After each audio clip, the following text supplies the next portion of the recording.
అంటే చెప్పి ఇప్పుడు ఎన్నికలు వస్తున్నాయి, ఉప ఎన్నికలు. మరి ఏ పార్టీ వైపు ఉండబోతున్నావు, మరి ఎవరు గెలిస్తే బాగుంటుంది అనిపిస్తుంది? అంటే ఒక నిమిషం బాబు, ఉమ్, నాది పక్క రాయలసీమ, ఉమ్, కర్నూలు. ఉమ్, కర్నూలు అంటే మాకి జగన్ ఇక్కడ ఉంటాడు, ఉమ్, ఓకేనా. ఉమ్, దాన్ని బట్టి ఉమ్, అది వైఎస్ఆర్ కాంగ్రెస్, ఇది కాళీ కాంగ్రెస్. ఉమ్, దానికి కాళీ రెండు పేర్లే డిఫరెన్స్, ఉమ్, అంతే కదా. రాజశేఖర రెడ్డి ఉమ్మడి కుటుంబంలో కూడా మొత్తం రాజశేఖర రెడ్డి ఇక్కడ పరిపాలించినాడు. దాన్ని బట్టి మనం అక్కడ వైఎస్ఆర్ కాబట్టి ఇక్కడ కాంగ్రెసే. దీన్ని బట్టి మనము ఈ తూరి నవీన్ యాదవ్ని గెలుపుకోవాలని మా ఉద్దేశం. ఎందుకంటే ఇంకోటి, ఇప్పుడు నవీన్ యాదవ్ అన్న లోకల్లో ఉంటాడు, వేరే వాళ్ళు వస్తే వాళ్ళ ఇల్లు ఎక్కడ తెలియదు, వాళ్ళ అడ్రస్ తెలియదు మనకి. దాన్ని బట్టి మనము నువ్వు అర్ధరేతుల్లో ఫోన్ చేస్తే, అన్న ఎక్కడున్నా, బాబా ఏమైంది, అన్న ఇట్లా పరిస్థితి బాబా అంటే మనం ఫోన్ చేసిన 10 నిమిషాలు మా ఇంటి దగ్గర ఉంటాడు. అటువంటి వ్యక్తి మాకు కావాలి, ఓకేనా. మాగంటున్నప్పుడు ఎట్లుండే పరిస్థితి? అంటే మాగంటి ఉన్నప్పుడు అంటే ఆయన కూడా అభివృద్ధి కార్యక్రమాలు చేసినాడు, కానీ కాకపోతే ఆయనకి మనకి ఎక్కువ క్లోజ్ లేదు.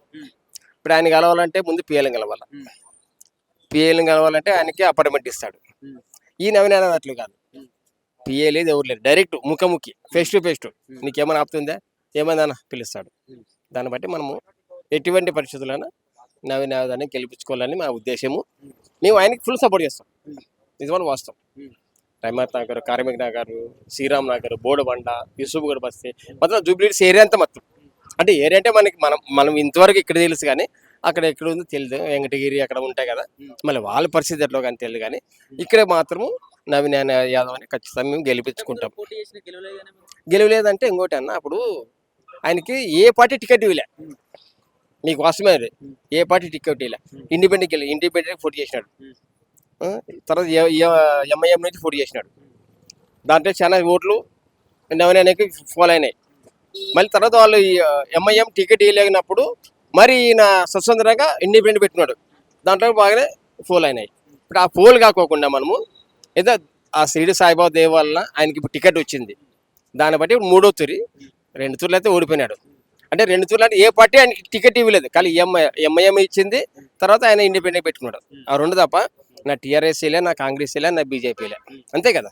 ఏ ఇవ్వలేదు కాబట్టి స్వతంత్రంగా ఓటు ఎంఐఎం నుంచి ఓటు పెట్టుకున్నాడు. తర్వాత స్వతంత్రంగా ఓటు ఇండిపెండెంట్ పెట్టుకొని దాంట్లో కొద్దిగా అంటే మెజారిటీ వచ్చింది. ఈ ఎంఐఎంలోన నెంబర్ 2లో ఉన్నాడు, మీకు తెలుసు కదా, నెంబర్ 2లో ఉన్నాడు.